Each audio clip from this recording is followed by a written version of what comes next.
On this vote, the yeas are 48, the nays are 47. 3/5 of the senators duly chosen and sworn not having voted in the affirmative, the motion is not agreed to. Madam, I cannot believe that we're in 2024. We're not in 1824. We're in 2024.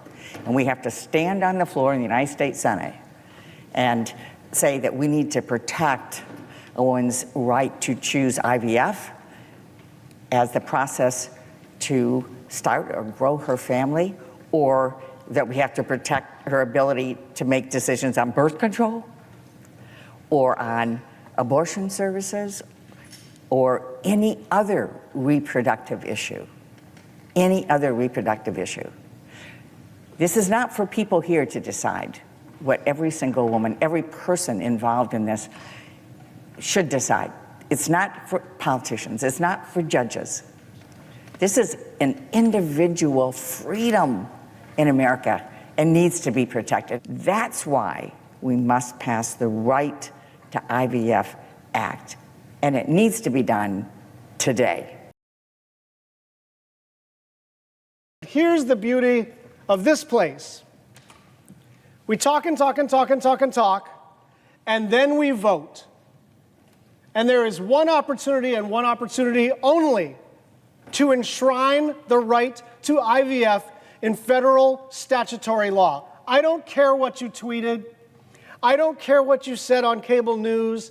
I don't care what the memo from the campaign arm of the Republican National Committee says. In a few minutes, we will know the official position of the Republican Conference on IVF, and the Susan B. Anthony list and the MAGA court and these extreme forces in our society are going to show that the Republican Party is not for IVF. I wish it were different. I wish we could pass this law. But the beauty of the Senate floor is everybody will be on the record by the end of the afternoon.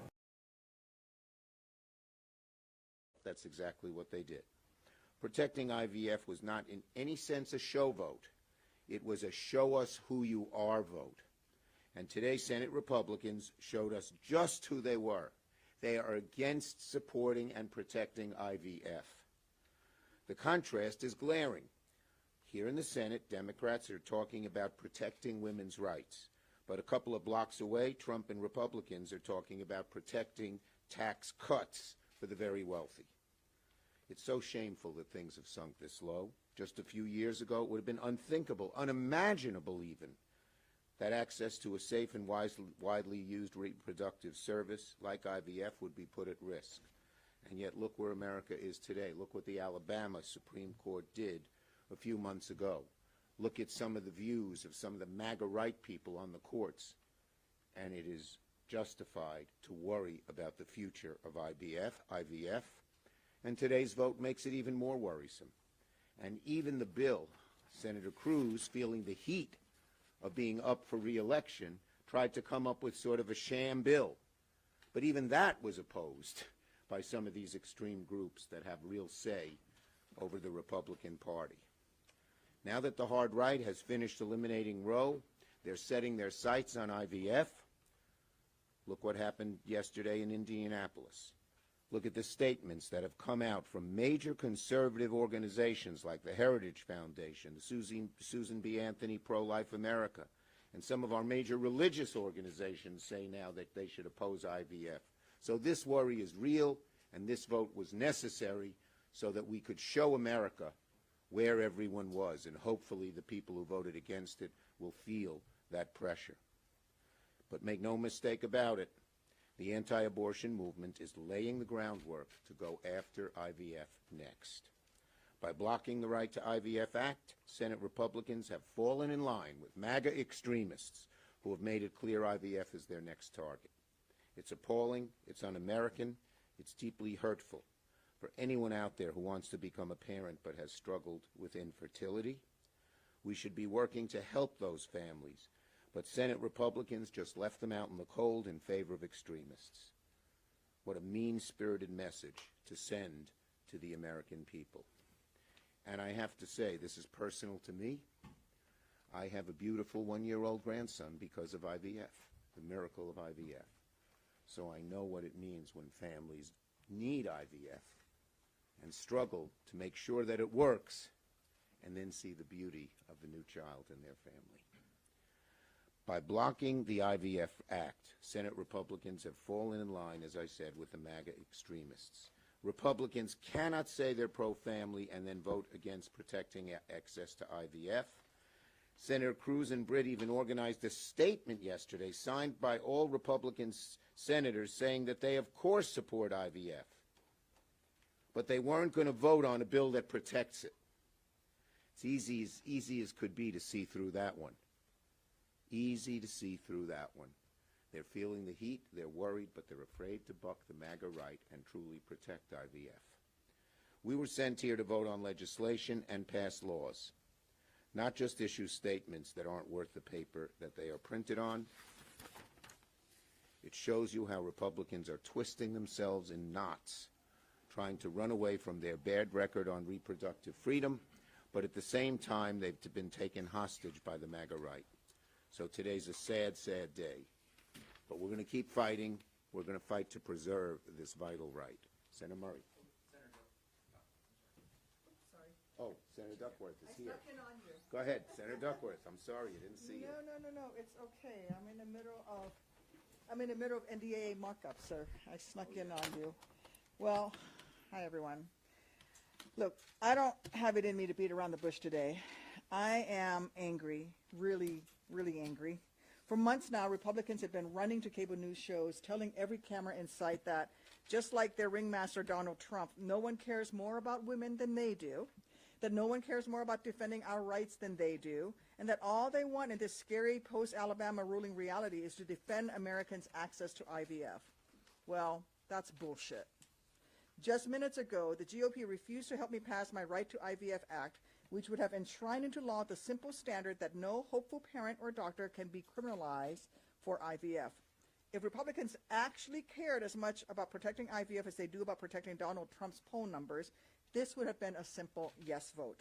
If they actually wanted to find real solutions to this living nightmare that countless Americans are facing, they would have joined me in passing this obviously good piece of legislation. And they'd stop trying to pass sham, scammy bills that aim to mislead voters. Bills that are more like worthless fire insurance policies written by the arsonists who fanned the flames in the first place than they are real legislative solutions. When someone shows you who they are the first time, believe it. That's how the saying goes. Well, Republicans have showed us who they are 1, 2, 3, 4,000 times. When the rubber meets the road and we ask not just for empty words on Twitter, but for their vote to protect IVF, they just don't have it in them to even pretend to care about the women in this country. As a mom who struggled with infertility for years, as a parent who needed IVF to have my 2 beautiful little girls, all I can say to my Republican colleagues in this moment is, how dare you? And I wish you luck as you try to excuse this vote to every one of your constituents back home who are facing the heart-wrenching struggle of trying to have their own little girl or boy to swaddle and cuddle and love, and are terrified that you might have just snatched their dreams of a family away from them. Shame on you. Well done. Senator Murray, you want to go? I have to go back. Well, He's got a lot of very heavy responsibilities. I share the anger that you just heard because Republicans just voted against IVF for all the world to see on the record. So let's put to rest once and for all the idea that Republicans actually care about protecting IVF access. And while we're at it, let's put to rest this utter fiction that their own bill does anything to support IVF. I want to set the record perfectly straight here. The issue with the Republicans' bill is worse than saying it doesn't do enough to protect IVF. It is that their bill does nothing to meaningfully protect IVF from the very real threats that lawmakers and anti-abortion extremists in their party are making all over this country. Their bill would allow states to regulate IVF out of existence. Their bill is silent on whether parents should be allowed to have clinics dispose of unused embryos, something that is a common and necessary part of the IVF process. And it's not just their bills. Republicans themselves are silent on this issue too, which is very telling. I asked Senator Cruz directly on the floor yesterday, Do you support letting parents have unused embryos disposed of? Funny thing happened. He said on the floor he'd answer the question. He never did. He spoke about what some laws in some states are, but I'll tell you, he never actually said what he supported. He never said what he believes should be law. So I'll ask a question, and this is a question every Republican should have to answer, especially every Republican like Ted Cruz who pretends they want to protect IVF. Would you let parents dispose of unused embryos? That's it. That is the question. As a matter of law, do you think parents should be allowed to dispose of embryos? We are waiting. Now, Senator Cruz was not willing to actually give a direct answer, but his record actually is pretty cut and dried. He supported a constitutional amendment to establish fetal personhood as the law of the land. That means a national abortion ban, beginning at conception, that says an embryo should have the exact same rights as a human being. It just doesn't get any clearer than that, especially not after the vote that we just had today, which put every Republican on the record on IVF. Republicans are going to keep trying to fearmonger, but it is very hard to hide a fire when everyone can see the flames. We saw what happened in Alabama, and we saw the chaos that it caused. We saw what happened yesterday in Indianapolis, a prominent conservative group voting to fully, explicitly oppose IVF. And we saw how Republicans voted today. Everyone in America knows the threat to IVF is real, and it is not going away because it's convenient for Republicans. And Democrats, I just want you to know, we're not going away either. We're going to keep fighting to protect IVF. We're going to make sure everyone has access to medical care and make sure that no politician stands in their way. Thank you. Thank you. Senator Booker. So this is an astonishing day for me, and it should be an astonishing day for Americans all across our country from all political backgrounds, independents, Democrats, and Republicans.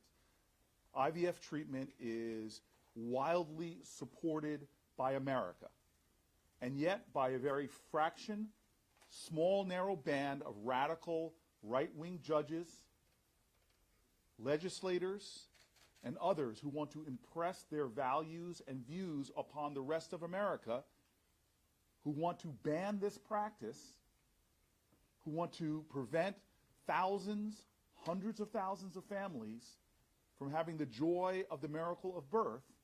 Today was an astonishing day, and people should see it for what it was. The congressional Republicans do not want to defend IVF from the clear attacks on the practice. This is a moment which is a binary choice. Do you support IVF or you don't? Do you support families having access to this incredible process that allows children to be born or not? And today we saw clearly that most of the Senate Republicans are not willing to stand up and protect IVF treatment in the United States of America. And it's worse. They voted to block military families who want to freeze their sperm or their eggs before they go off to their military service, put themselves and their bodies at risk, often sacrificing their even ability to have children because of injuries or their military engagement. They denied the opportunity to expand IVF treatment to more families in the United States of America who can't afford it by stopping insurance companies from expanding coverage. And so this is clear. We have seen an assault in this country by a radical court that is starting to slowly erode reproductive rights in this country. We saw it with Dobbs. We saw it with one Trump-appointed judge, what he did with mifepristone. We saw it in Alabama with IVF. The choice is clear for Americans. Do they want to support people who preserve and protect rights and expand opportunities, or people that are trying to erode rights and access to reproductive care? Thank you, Senator Booker. Questions on this subject? Yes. Several votes on reproductive health. Are there more coming? Yes. Stay tuned. There are more coming. This is an issue so important not just to us, but to the women and men of America, that we're not going to stop fighting, and you're going to see some more things coming and more votes coming.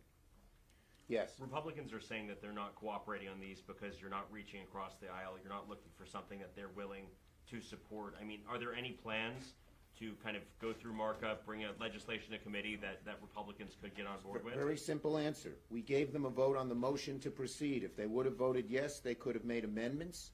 They could have put their own legislation on the floor. They refused. They're afraid to vote on this issue, plain and simple. Yes. Mr. Schumer, how do you respond to former President Trump trying to downplay this issue, telling Republicans in his meetings today that abortion is now a states' right issue that he doesn't want to legislate federally? People know what Donald Trump has said all along. He has bragged about appointing the justices who voted for Dobbs and repealed Roe. I don't think American women have any trust in President Trump in terms of preserving reproductive rights. Yes. I just want to answer that. Patty, yes. Women in every state in this country are Americans. They should have the same rights. Oh, sorry. Including the right to bump into people. Yes. Senator, would Democrats consider a perhaps less costly version of this package that doesn't include the insurance? We believe our proposal is the correct proposal. And again, if Republicans were ready to vote on amendments, we gave them that opportunity. All they had to do was vote on the motion to proceed, which allows them to do amendments and do votes. You know what's going on. We all know what's going on. They're afraid to vote on anything that might protect women's rights. They're afraid of the Susan B. Anthony League. They're afraid of some of the right-wing religious groups. They're afraid of the Heritage Foundation. Okay? Yes. The AI bill that went on the floor last night that was blocked, do you have any plans to use the same kind of floor time to try to pass one of these bills, the AI bill or the Kids Online Safety Act? Well, it was amazing that one person blocked that bill, which is so needed. It prevents AI from being used to use false nudity on people, and it's gross. It's disgusting. We hope that person who blocked the bill will rethink their opposition. But could you Yes. vote on ask this you, bill on the floor, Senator? Two things. Yesterday or this week, the Southern Baptist Convention voted against IVF a day before the Senate Republicans block legislation to protect IVF. And there's also reporting in Rolling Stone, New York Times about Justice Alito saying that he agrees the nation needs to return to godliness. Are you concerned that sectarian religious views are infringing on women's reproductive rights? I think there are right-wing views of many different types that are infringing on women's rights. Absolutely. And so, you know, we're going to keep fighting. And just in answer to your question about AI, this week, the Commerce Committee, the HISGAC Committee reported out a bill. The Commerce Committee is considering bills. We're going to keep at AI, and we may find other ways to pass that legislation if that person doesn't relent. Okay? Thank you. Last question for callers. I just want to make one more point. Senator Schumer, I want to thank him. He's putting bills on the floor that are clear choices that are supported by the majority of Americans, whether it's these AI bills or going forward, or especially around reproductive rights. These are not controversial with mainstream Americans. Senator Schumer is pushing an agenda that is supported not by Democrats, but supported by Americans, and I'm grateful he's going to continue that kind of leadership.